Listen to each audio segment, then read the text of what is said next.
Let's start learning. Kumlen and Ablat Gemara. Today's daf is daf Chof Tes Amid Aleph. We're looking about learning about the virtues of a shul and so on. And we're up to the very last word of Chof Ches and Beis. Tanamon we learned. Mevatlin Talmud Torah, that you interrupt your learning Torah for two reasons: either to participate in the funeral, or lahachnosas kala, or to participate in bringing the kala, escorting the kala from her family home to the home of the chuppah. It used to be that the home of the chuppah, the new home where they're going to live in. And according to some, that's what the Sheva Brachas has to be, Ein Simcha Ela B'Mokum Chuppah, and so on. So these two reasons you interrupt your learning. Chavtes on the very top of the page. They say about Yehuda Bar Eloi, Shemabatel Talmud Torah, he used to interrupt his learning, L'Hoitzos HaMeis, L'Achnosas Kala. But when do we say that? Bisha Ein Sham Kol Tzorchev, there's not insufficient people attending these events. Avol Yes Sham Kol Tzorchev, there are sufficient people, Ein Bevatim, then you don't have to interrupt your learning. The Kama Kol Tzorchev, what's considered Kol Tzorchev? A sufficient number. Amar Shul Bar Yayin Yemashvei Derab. Today said Alpha Gabi, 12,000 people. Vishisa Alpha Shepur, another 6,000 people who would blow the shofars. They used to have a custom of blowing shofars at a levaya. The Amla others say you don't need that many. Today said Alpha Gabi, 12,000 people. Uminaihu, and amongst the 12,000 people, the Shisa Alpha Shepuri are the 6,000 shofar blowers. Ula said you don't even need that many people. If you can have a line of people, if you can have a line of people from, to take them all the way from the gate of the city until the cemetery, which used to be outside of the city, and that's where they used to make the hesped, that's sufficient. Rav Sheisha says, just like the giving of the Torah, so too the taking of a neshama. As we learn in my cotton, the neshama is leaves the body like a sefer Torah, and the letters are flying away. So we look at the sefer Torah. What do you know about Hasinai? Mana sinosa b'shishi riba 600,000, afne tilosa b'samach riba 600,000. Says in Marahani Mili, when do we say these limits? Even 600,000 is considered a cap. Lemanda Kori Betoni, somebody who read Chumash and learned Mishnayos. Avo Lemanda Masni Les Leishuda. What does Masni mean? There's two interpretations among the showing what Masni means. Masni means either he teaches. In other words, if you just learn for yourself, it's glorious, it's fantastic, but there's a cap and how many people should attend. But if you disseminate Torah to others, then there's no limit. Others say that Toni means Mishnayos and Masni means Gemara. But if you learn Gemara, then there's no sheer to how many people everybody has to stop what they're doing in order to go to your levaya. To this person's levaya. And the Rosh actually says in Ksudus, we have a very similar in Ksudus. The Rosh actually says in Ksudus that it's not mandatory to go to levaya. It means that you're allowed to, you're permitted to interrupt your learning in order to go to levaya. You don't have to go to levaya. The only time you have to levaya is by Meis Mitzvah. When there's nobody attending, no family, then you have to go and attend and make sure that the person gets buried accordingly. Says the Gemara further.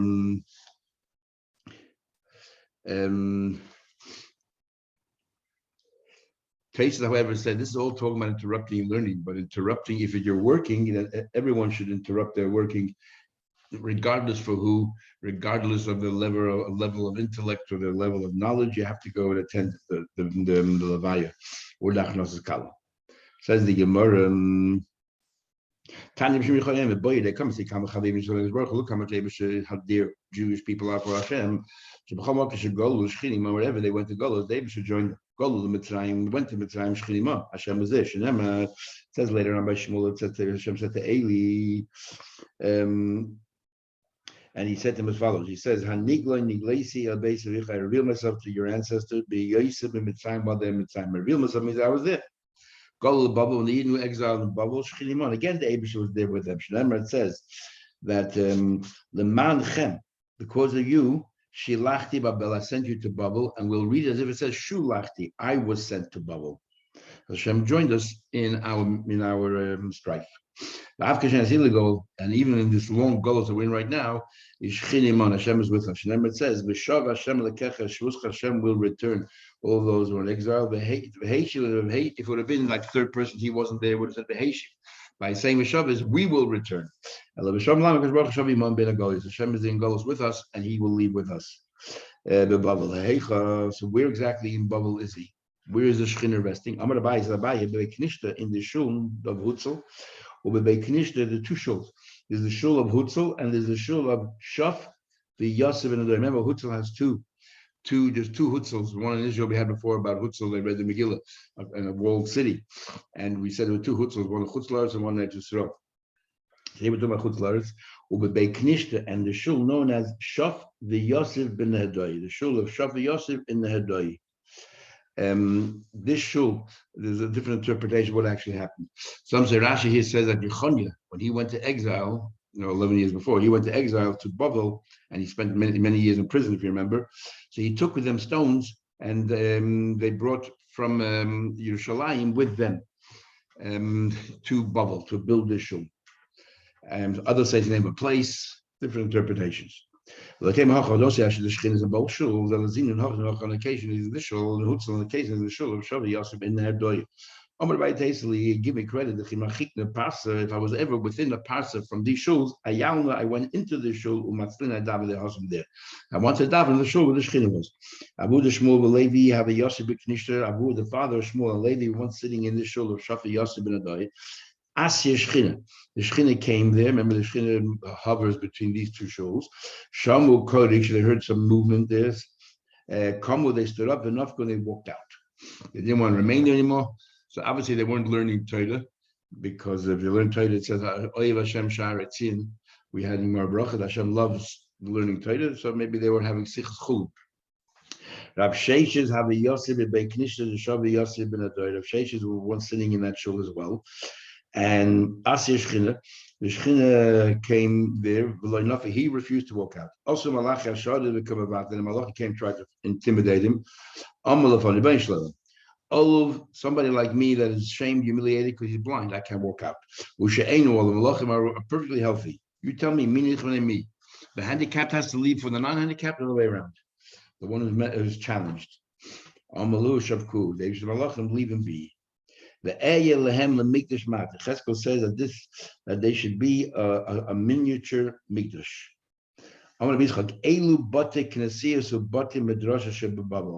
That the shuls and Bati Medrash Babel is a miniature base Hamikdash. And when it says the Sifri that also Mikdash should always be a base Hamikdash. What do you mean it should always be Ba'elam Haza Ba'elam Haba? What do you mean it should always be a base Hamikdash? It was Charib. So some learn that it is always a base Hamikdash because the Shekhinah, the Kedusha is always there in the site of the base Hamikdash. Or Shlomo Melech hid the Aron underneath, so it's still there physically. The Tzaddik learns that it's talking about shuls, and there's a marik that says that we fulfill, when there's a mitzvah to build a shul, because when we build a shul, we are fulfilling the mitzvah of building the Beis HaMikdash.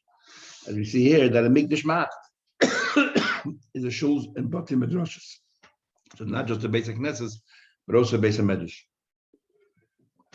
The Beis HaMikdash had the Lishkas HaGozes with the Sanhedrin sat, and they disseminated Torah. But Abba Lezer says, Zeh Beis Rabbeinu Shabbat. Within the shuls, there's an exclusive shul, Beis Rabbeinu, the house of Rav in Babel. Rabbi Lezer, we have in our Gemara Rabbi Yehuda, who learned from Rav and learned from Shmuel, and he's constantly Rabbi Yehuda Rav, Yehuda Shmuel, one of the most prolific Amoraim and Shas. And in Yerushalmi, we have Rabbi Lezer, who's constantly saying the name Rabbi Yechon. He started out in Babel, learning by Rav, and then he moved to Eretz Yisrael. But it looks like he still referred to Rav as his Rebbe, so he said, Beis Rabbeinu Shabbat Babel, the house of Rabbeinu in Babel, which is Rav. There's a beautiful, we don't have time now, there's a beautiful Mugad Yisicha on Beis Rabbeinu Shabbat Babel. As Rabbi Dasha might have seen, it says in Pasuk, it says, Hashem moin at hayisalanu. So Hashem moin at hayisalanu. That's like our dwelling place. Elu batri medrashas. If you live amongst us, that's the shul. Amar Baba said, Merecha vegarisna bebeisa. I used to learn at home where I could concentrate umatzlina, and then I would go daven bebeknishte. I would then go daven in shul. That's what I did in the beginning. In the beginning. Even the Shama David, I heard what David said, Hashem hafti ma'im besecha, that Hashem said, I love my, the home where you learn. Have a garishna bebeikinish, start learning in shul. In brachas, actually, we seem to be the other way around. There it says that I start davening at home where I used to sit to learn between the pillars. But the idea is that davening and learning should be in the same place, because the Eibishter resides where the learning is. In the future, all the shuls in Bavel will move to Eretz Yisrael. And the other version is not just Bavel, but Chutz La'aretz. They will all move to Eretz Yisrael. Ayin Yaakov's version is all the shuls around the world. Shenema, there's a pasuk where it says the pasuk, Ki ketover beharim, just like Mount Tover amongst the mountains. Okay, Carmel, and like Mount Carmel, but Yam Yava will come to the sea. I mean, there was a time when these mountains crossed the sea miraculously. They only came for the moment for Matan Torah. And now they're in Eretz Yisrael. But during Matan Torah, these two mountains moved near Sinai. But they can see it's a Bate Medrasha Shekoidin and Mabitzim Ben Torah. There we learn and we spread Torah. Allah has come surely moved to Eretz Yisrael. Now this Gemara clearly argues what I told you yesterday. Tosha says that the shuls in Bavel al Tanai Hein Oisin. He says it's all the shuls of Chutz La'aretz. And he says it's only Chutz La'aretz and Eretz Yisrael not. And he said, why? Because Eretz Yisrael, the shuls are permanent. In Chutz La'aretz, the shuls are going to disappear. They're not going to be there l'olam. If you hold that the shul is going to move to Eretz Yisrael, then it's an interesting dilemma. Do we say that because the shul is no longer bubble, it's considered temporary, and that's why they're making it tonight? Or do we say because the shuls are permanent, just because they shifted sites? Here they're in Bubble or in Australia, and then tomorrow they're in Eretz Yisrael. Maybe that's considered permanent. The building itself is going to shift, so the building is permanent. You shouldn't be able to do your things, your personal mundane activities in that shul. So it seems that Taisus in previous Gemara learns that they argue with Bar Kapara, and they hold that the shuls are not going to move to Eretz Yisrael, and therefore they're only temporal, and therefore all the shuls are Tanai Hein Asuin, because only for a short time. So you can do some of your mundane activities, contrast to shuls in Eretz Yisrael. I haven't seen anyone notice that, but so it appears to me. So anyone further, why are you jumping around these mountains, Gavnuni? What's going on? Why are you having an argument with Sinai? In fact, all these mountains, they wanted the Torah to be put on them. You all have defects. What's a defect? The fact that you're jumping in, that's arrogance. Sinai didn't step forward. The Eibusher selected Sinai because of its humility. Sinai, here it says Gavnunim. How do you know that they all have a defect? It says over here, these Horim Gavnunim. When it lists all the different mumim, it talks about all these different defects. It says over there, Oigaven, Oidak. Giben Oidak. So, the eyebrows, or if you have a lesion or something on your eye, or like a cataract. So it says Gaben. Gaben is the name of a mum. So you see, all these mountains have a defect. What is it? Their arrogance. The fact that somebody's arrogant, that is the greatest defect, a flaw. It's a flaw in character. Don't make the shul a shortcut. What's a kapandia? My kapandia, what's the origin of the word kapandia? Amarava kapandia kishma. That the word kapandia is made up of a few words. What do you mean? My kishma, what do you mean? Why should I walk around this entire building? I will go right through here. That's the word kapandriya, made up of a few words. And you shouldn't use a shul for your own personal benefit. But it used to be an access way there. And then they built a shul on it. You can use a shul because you had prior rights. If you went to the shul, you had no intention of using the shortcut, then it doesn't matter which exit you use. You're allowed to turn it into a shortcut. If you go to daven, you're allowed to make it into a shortcut. Remember, it says in Pasuk, the people of the land go before Hashem, and those who came through the north side, to bow down before the Eibishter, should go out through the south side. So we see that you go out a different side. Now, interesting, Al Gemara says you're allowed to. In Shulchan Aruch, it quotes those Rishonim. It says it's a mitzvah. It's actually a mitzvah to walk into the shul from one side and walk out the other side. to show that you're not looking at the entire shul as a holy place for you, and you want to go for the length and breadth of it. Otherwise, if the grass grew there, don't cut it off. Rabbi Yehuda said, leave it there so that it'll remind people the Agbas Nefesh, and they'll daven to the Eibush to support them. But Tanya went elsewhere. Ain't a Toilish Mach, you're not allowed to cut the grass in order to feed it to your animals. I will Toilish, you're allowed to cut it and leave it there. So you must say, you're right. Keep Tanan, Nami Masnisin, Toilish and Michael Tanan. When our Mishnah says that you shouldn't cut, it means don't cut in order to feed your animals, but to cut. To leave it there, you're allowed to. Tell them what you learned. Basic, when you come to the cemetery, a noigin by Kalasoi, something else you shouldn't treat lightly. A Madi in Behan Behema, you don't bring your animals into pasture to graze. Don't put a water canal right through the cemetery. Don't collect grass. If you did collect, sorry for Mekayim, when you burn them in their place, and they covered mason, honor the mason. Ahai. Which case are we talking about when it says here, because of the covet of the deceased? Ilema Sefer. When it says you take them and you burn them in its place, how is that covet of a mace? How do you show honor to the mace by burning all the grass on the site? Ella Aresh, on the first part, don't bring their don't treat it lightly and don't have your animals graze it. That's for covered on base. There's a Ramban that says that there's a custom. The Ramban says that there's a custom to when you leave a cemetery to pull out grass that's on the ground, but he says you do it outside of the cemetery or outside 4 amas of the cemetery, because most of the you're not allowed to put grass. Then you wash your hands and you wash your hands. And also, he says you take some sand, you put your hand in the sand. So the other Rishonim say that it's interesting that there's no inyan whatsoever in washing hands. In fact, the Moshe Law brings up you don't have to wash your hands when you leave the cemetery. It's only if you touch a dead body, you have to wash your hands. But if you're not touching anything, you're just standing there, you don't have to wash your hands. However, it's a minhag chassidus to wash your hands, which we all do today. And others say that there's no inyan in pulling out the grass. And what is the idea of pulling out the grass? Because the Ramban explains, or the Ritva, I can't remember what it is, says that the reason is because grass shows of Tchisa Mason. You put a seed in and suddenly it grows into blades of grass. So therefore, the same thing here. We're hoping that the mission of Tchisa Mason will be speedily, and therefore we pull out grass as well. Also, we do grass. We do grass. We pull out grass. We do water and also put your hand in the dirt. And the idea of that is, he says, because it reminds us that if you do become Tama, you need a paradum, which is basically the hyssop, which is the grass, and you mix the water and the dirt, and that's what you sprinkle on you. Also, he said that people were created from dirt and water, and therefore it talks about creation and then about Chesed. So it's talked about in the Rishonim already. Says the Mishnah, and now we're going to talk about what you're supposed to read in the Torah. We'll learn now about the 4 parshas that we read in the month of Adar, which is we read Parshas Shkolim, as we'll soon see. We read Parshas Shkolim before beginning of Adar or right before Adar, then we read Parshas Zochar right before Purim, and we read Parshas Parah Adumah, and then Parshas HaChodesh. Even though Parah Adumah took place after Parshas HaChodesh, the laws of Pesach, but nevertheless we want to make sure that everyone knows how to become Torah.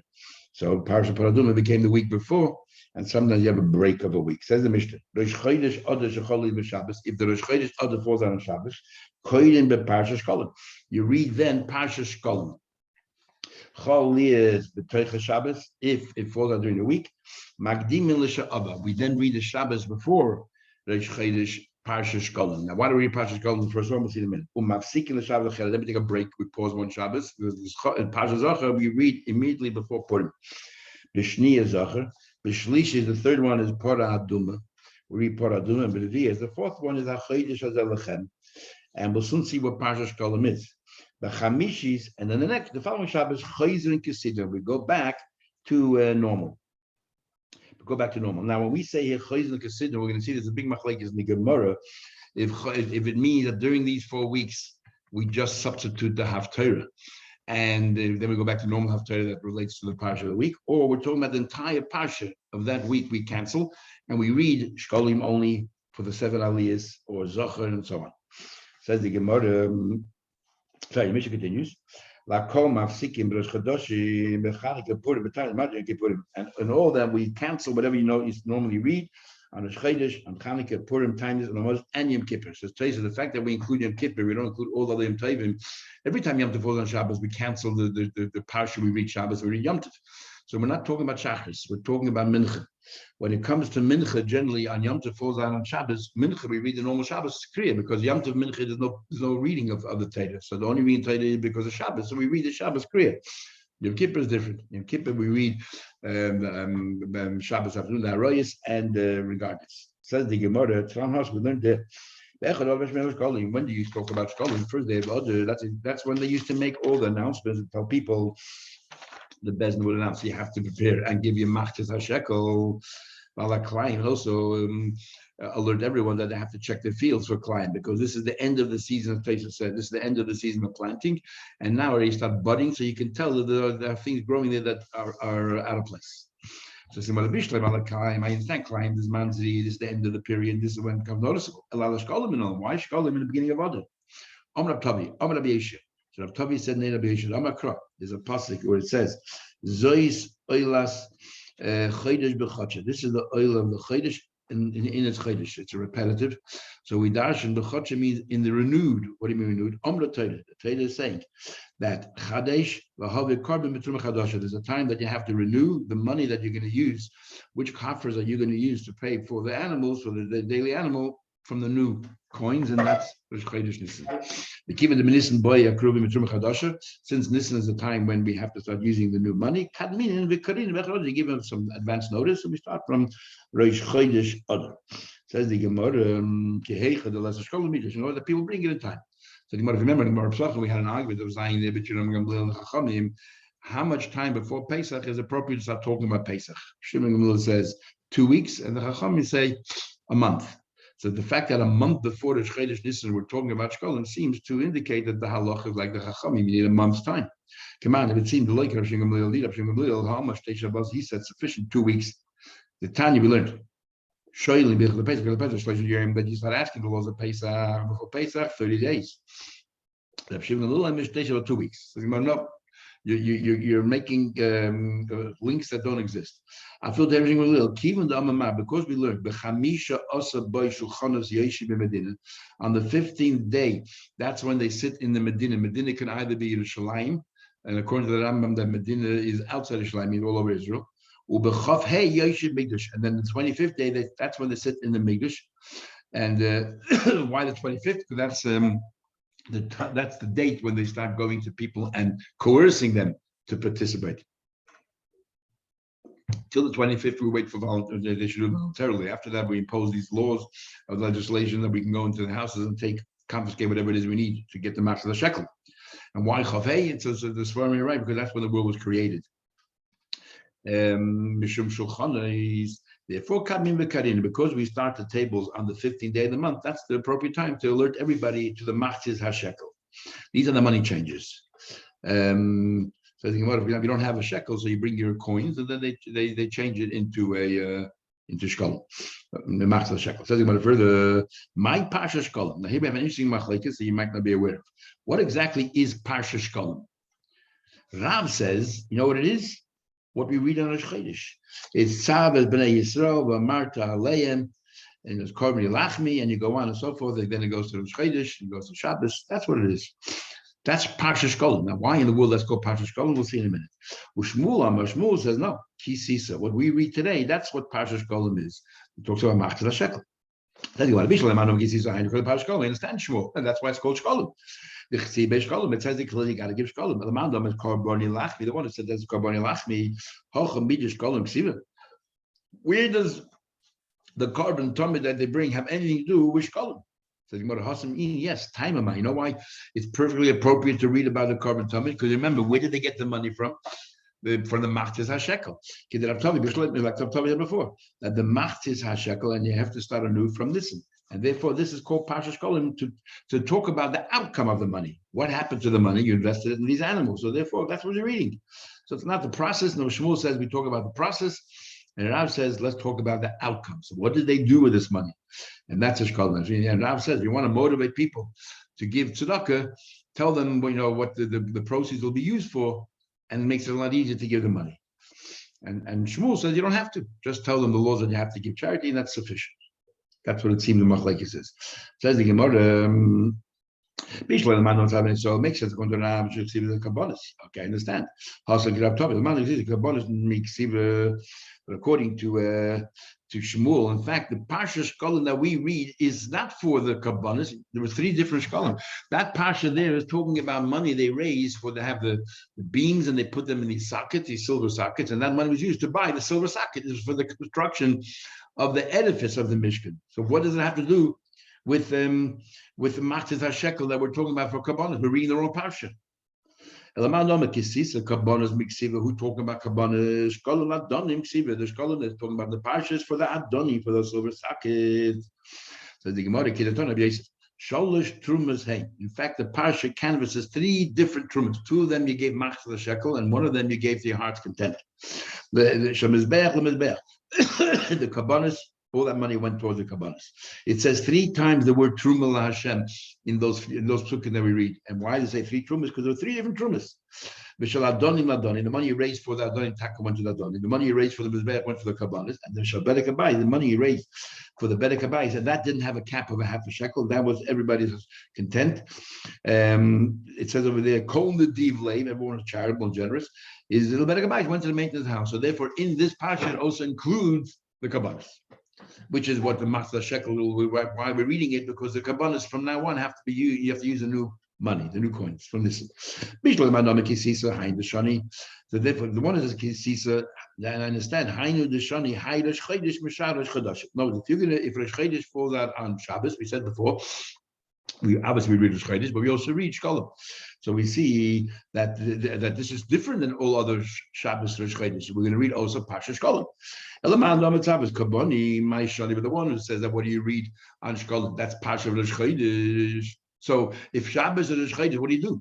You're reading Parsha Rosh Chodesh as far as Rosh Chodesh is concerned, and you're saying also have in mind Shkolim. So how is this different than any other Shabbos Rosh Chodesh? How are people going to realize? And you're saying the idea is to alert them to Shkolim. Where Shkolim? What Shkolim? If it's not Rosh Chodesh and you read this parsha, people ask why are we reading it. And we know because this money is going to be used, the Machzis HaShekel we need for this Kabbalah. But if you're reading the ordinary parsha Rosh Chodesh, what do you do? So the Gemara, my Shani, I'll tell you the difference. The Ilu Rosh Chodashim Karu Shisa. If normal Rosh Chodesh you read 6 in Yonah the Yoma. Let's say Rosh Chodesh falls on Shabbos. You read the normal parsha 6 aliyahs.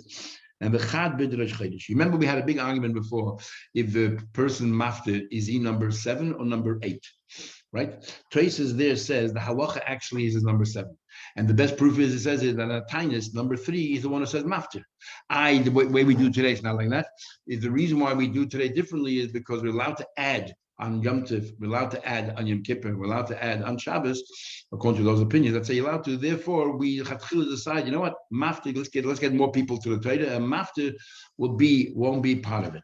And you see right here, the halacha is that mafta is part of it because he says that you read 6 you read in the normal parsha, and number 7 is like Rosh Chodesh, which is the mafta is one who gets Rosh Chodesh. So we see clearly that faces basis of this Gemara here. That the halacha is that mafta is part of the 7. So that's how a normal Shabbos Rosh Chodesh is. What do we do Shabbos Parsha Shkolim? Rosh Chodesh. V'ilu ina today, kulu b'd Rosh Chodesh. All, in other words, we cancel totally the daily Parsha, the Shabbos Parsha, and we're going to read Rosh Chodesh.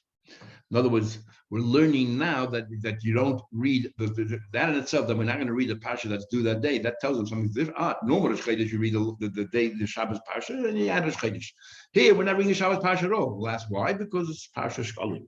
So that only makes sense according to the view that we're going to learn later on. That says tomorrow, let's say the Parsha is a chayzer, that we cancel the Parsha during these 4 weeks. We don't read the Shabbos, normal Shabbos Parsha, fine. So that's how you'll recognize it. Elam said Haftorah is a chayzer, but says the only difference is the Haftorah, but the Parsha of Shabbos still remains. Parsha the Yom, and we do read the normal the Shabbos Parsha. So my shani, how are you going to show if Sach Hakel Shkolim and Rosh Chodesh are both the same kriya? How are you going to show on Shabbos Shkolim that this is Shkolim, not just Rosh Chodesh? Says I'll tell you how. Shani, it's the way the aliyahs are. The Ilu Rosh Chodesh, normal Rosh Chodesh, Korush Shisa Ben Yom, you call up 6 people on the Parsha of the day, and the Chad Korush Chodesh, like I said before. And number 7, Maftir is Rosh Chodesh. Be'ilu ha'idna on Shabbos Kolim Rosh Chodesh Koru Tlosa B'inyana D'Yom, 3 on the Parsha of the day. Ba'arba Koru B'Rosh Chodesh, and 4 you call up on Rosh Chodesh. So it's totally different. And because you call 4 Rosh Chodesh, they'll wonder why. And then I realized because today's Shabbos Kolim as well. So we read the Rosh Chodesh and that canvases Shkolim as well as Rosh Chodesh. And because we have 4 Aliyahs there, which you never do in the Shabbos Rosh Chodesh, everyone will know. Megilah ask you a question. You read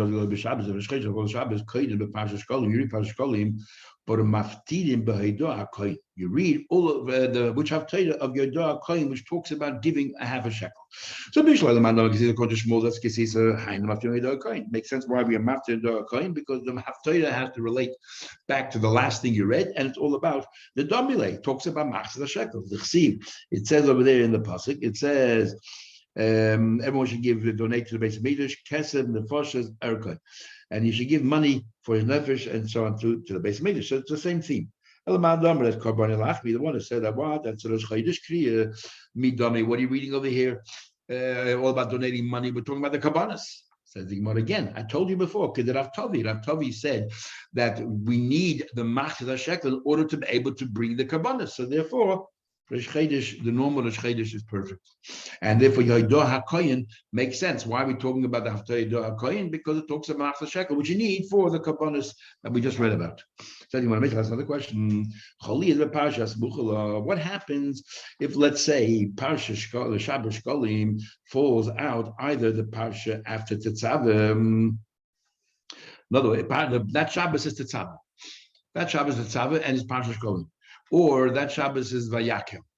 So Bein Milafaneh, whether let's say it's Vayakel, so this falls out before Bein Lachereh, or it's Tetzaveh and this is after Koirin Oisa. What we do is, what do you, according to this opinion, you read it and the Koiflin Oisa, and we read it again. Now, what exactly does it mean? So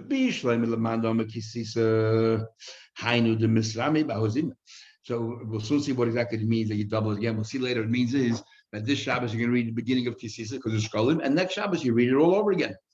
Or if it's Vayakel, last Shabbos you read Kisisa and you read it again, Vayakel. That's what Koifun Osa is. But the Gemara wants to know, how is it possible for the Shkolim to fall out next to the Parsha that you're reading that Shabbos? If you learn that a Shkolim makes sense, because Purim generally is around Tetzaveh, Vayakel.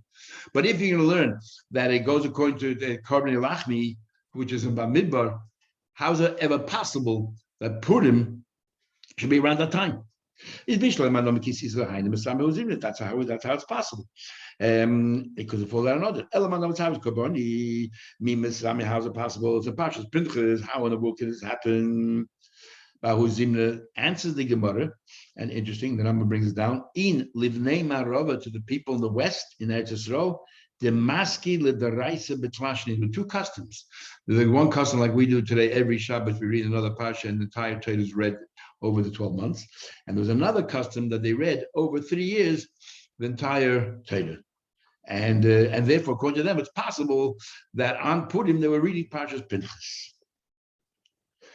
The only thing is, we're going to learn in the Gemara in the next few days that they made a special takana that the klolos should be read right when the parsha we should read, the Chukoisai right before Shavuos and the Tzavim right before Rosh Hashanah. But if you read the Torah over 3 years, that never happened. How exactly did that happen? They would divide every parsha into 3 parts. So how did that happen? Don't know. Then further Tanya comes, we look like Shmuel.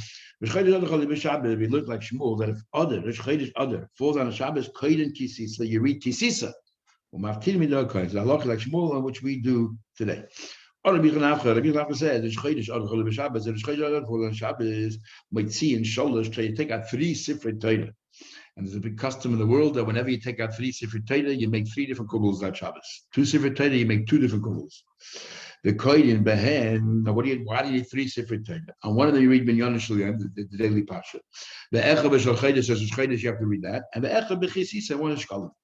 Rabbi Chanafcha, we're passing like Shmuel, that we're reading Kisisa. Rabbi Yitzchak said, Shchedish Tevis, what Chanukah, Shecholi b'Shabbos, Shchedish Tevis falls on Shabbos, so you have to read the Shabbos Parsha, Shchedish, and also Chanukah.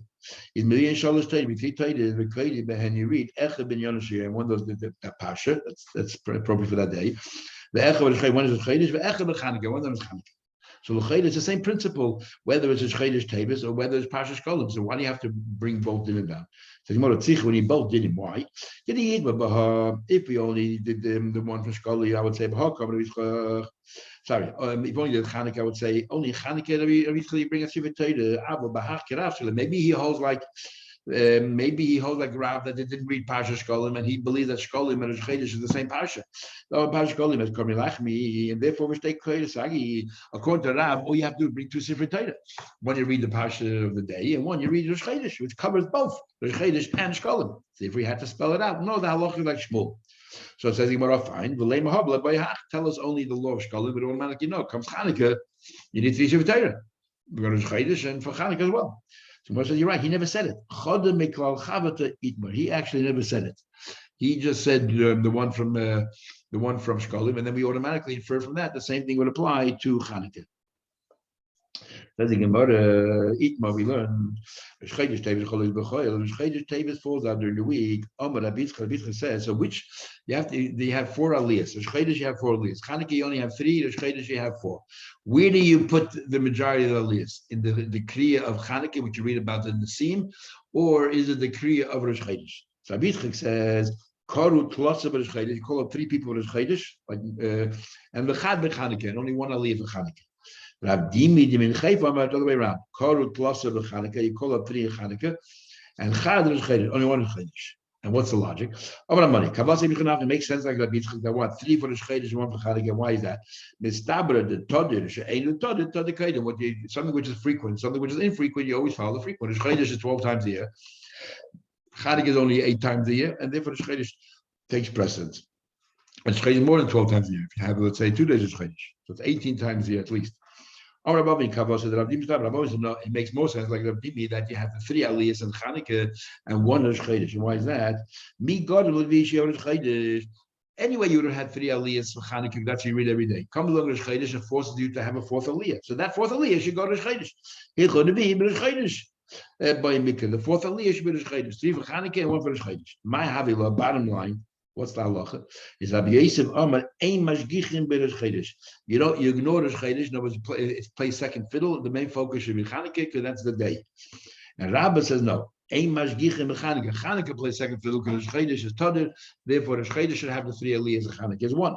The hilchasa ein mashgichim beChanukah. And the law is that you don't follow Chanukah. You have three on Rosh Chodesh and one on what do you call? And one for Chanukah. But it's Chodesh Iker. Okay, we'll stop here. We'll continue tomorrow. Mitzvah Hashem.